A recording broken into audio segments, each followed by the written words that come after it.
first 100 megawatt capacity, which will scale to 1 gigawatt.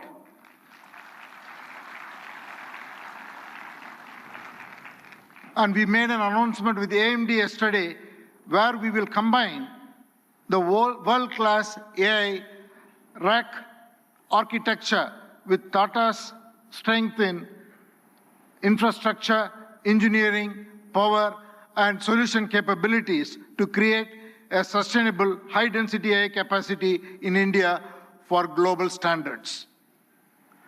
The third, we are already building an AI data insights platform. Minister Ashwini articulated the layers of data architectures. What we are building is totally based on diverse Indian data assets on top of the foundational models. So intelligence becomes available across the diversity of Indian contexts. And the fourth, TCS and our other company, Tata Communications together, we are building an AI operating system for industries.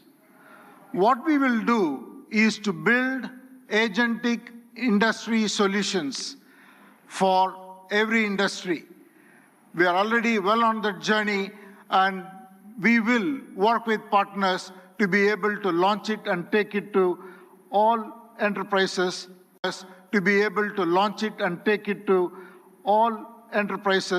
around the globe. Be able to launch it and take it to all and work with partners to be already well on that journey, and we will work with partners to be able to launch it and take it to all enterprises around the globe.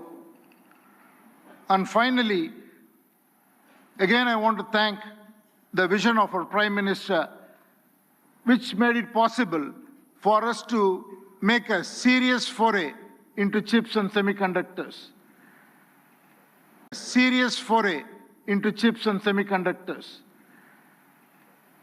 What we will do next is to build chips that are very domain-centric, which will be totally AI optimized for every industry, and we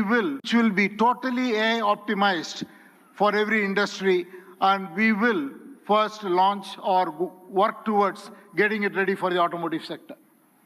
So these are the areas that we are focused on. I think it is the time for promise to take action into practice so that we can deliver prosperity. Finally, in conclusion, I just want to say that we are standing here at a very defining moment. It is the age of abundant intelligence, where the scarce resources are trust, stewardship, and human capability. So let us send out a simple standard for the AI decade. Capability with dignity, high impact for every watt of energy, and progress with agency and collaboration. Thank you all very much.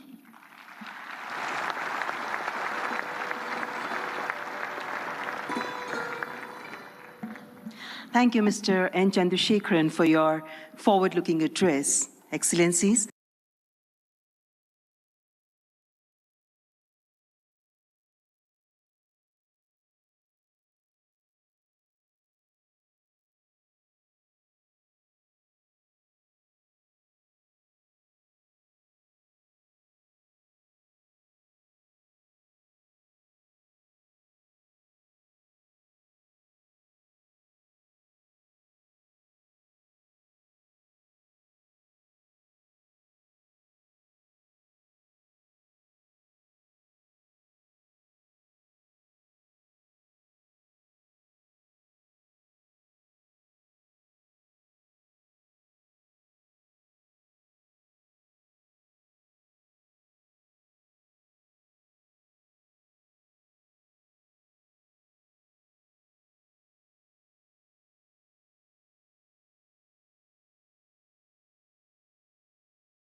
Please join me in welcoming Mr. Dario Amodei, CEO of Anthropic, a pioneer at the forefront of artificial intelligence, as I request him to address the esteemed gathering. Please welcome Mr. Dario Amodei.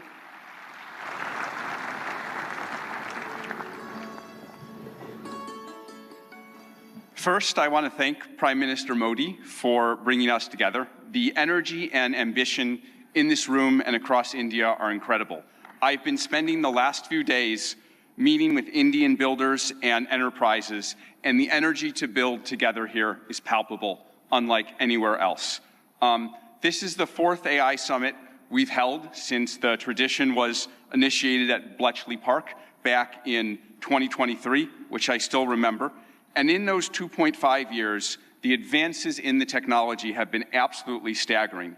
Along with those, the advances in the commercial applications and the societal and ethical questions around the technology have only grown more urgent.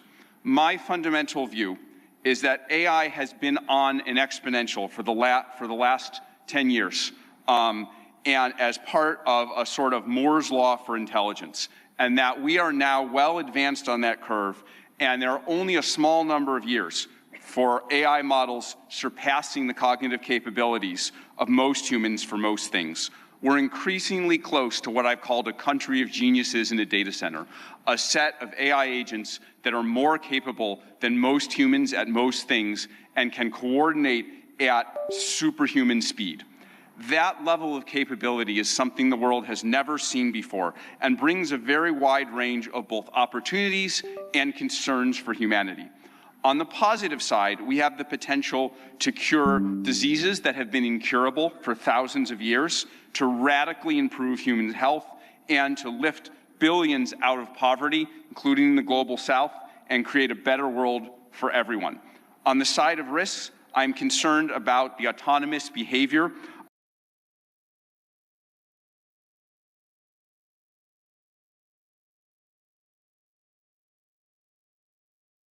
of AI models, their potential for misuse by individuals and governments, and their potential for economic displacement.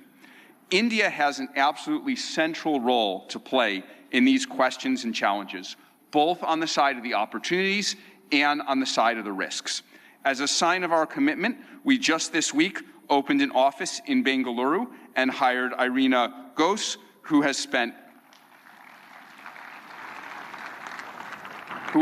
3 decades building businesses in India as our managing director for Anthropic India. We've also announced partnerships with major Indian enterprises this week, including Infosys and others. On the opportunities, one dynamic that we have observed is that technology and practices pioneered in India have historically set a standard for the global south and have helped to diffuse technology and humanitarian benefits through the global south. We're therefore we have been partnering with for several months, nonprofits such as the XSTEP Foundation, Pratham, and Central Square Foundation to use our models to advance digital infrastructure, education, agricultural efficiency, and health in the hopes of spreading AI's benefits across the global south, starting with India and diffusing out to the rest of the global south.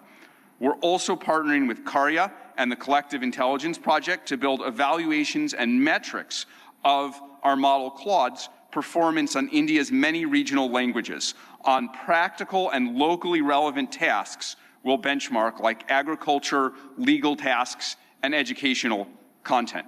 On the risks, India is the world's largest democracy and can be a partner and leader in addressing the global security and economic risks of the technology. We'd like to work with India on testing and evaluation of models for safety and security risks in the tradition that was started by many global and national AI security institutes that have been stood up around the world. Even more, we see a particularly strong opportunity to work with India on studying the economic questions as part of the New Delhi Frontier AI Impact Commitments, which we're excited to join. As part of our Anthropic Economic Futures Program and Anthropic Economic Index, we publish statistical insights into how AI impacts jobs in the economy. We're excited to increasingly share this information, exchange information with the Indian government to share insights and inform evidence-based policymaking, convene meetings with economists, labor leaders, and policymakers to adjust, to adapt to the economic impacts of AI. We believe that AI will greatly grow the economic pie, including in India and the global south, but that because it is happening so fast, it may lead to a time of disruption. And we need to work together between companies and the government to better manage that time of disruption and bring better prosperity smoothly to all. I and Anthropic are very grateful to be part of all these efforts, and I'm honored to be here and working on these questions with all of you.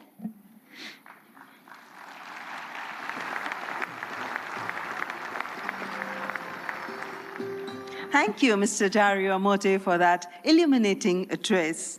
Ladies and gentlemen, it is our privilege now to welcome Shri Sundar Pichai, CEO, Alphabet and Google, for the keynote address. We look forward to his insights on the evolving role of artificial intelligence. Mr. Sundar Pichai.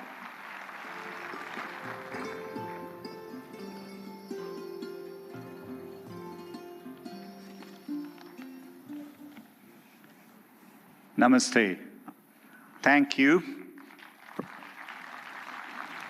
Prime Minister Modi and distinguished leaders. It's wonderful to be back in India. Every time I visit, I'm struck by the pace of change, and today is no different.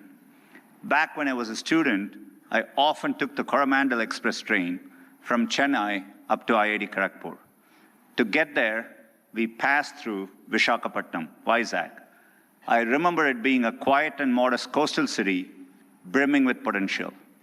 Now in that same city, Google is establishing a full-stack AI hub, part of our $15 billion infrastructure investment in India. When finished, this hub will house gigawatt-scale compute and a new international subsea cable gateway, bringing jobs and cutting-edge AI to people and businesses across India. Sitting on that train, I never imagined Vizag becoming a global AI hub. Just as I couldn't have imagined that one day I'd be spending time with teams figuring out how to put data centers into space. Or taking my parents for a fully autonomous car ride in San Francisco. Seeing a Waymo new technology has me dreaming bigger than AI. It is the biggest platform shift of our lifetimes. We are on the cusp of hyper-progress and new discoveries that can help emerging economies leapfrog legacy gaps. But that outcome is neither guaranteed nor automatic. To build AI that is truly helpful for everyone, we must pursue it boldly, approach it responsibly, and work through this defining moment together. Why bold? Because AI can improve billions of lives and solve some of the hardest problems in science. For 50 years, predicting protein structures was a grand challenge and a blind spot that stalled drug discovery. Demis Hassabis and his team at Google DeepMind asked an audacious question: how could we use AI to solve this? That question led to AlphaFold. This breakthrough didn't just win a Nobel Prize, it compressed decades of research into a database that is now open to the world. Today, over 3 million researchers in more than 190 countries are using it to develop malaria vaccines, fight antibiotic resistance, and much more.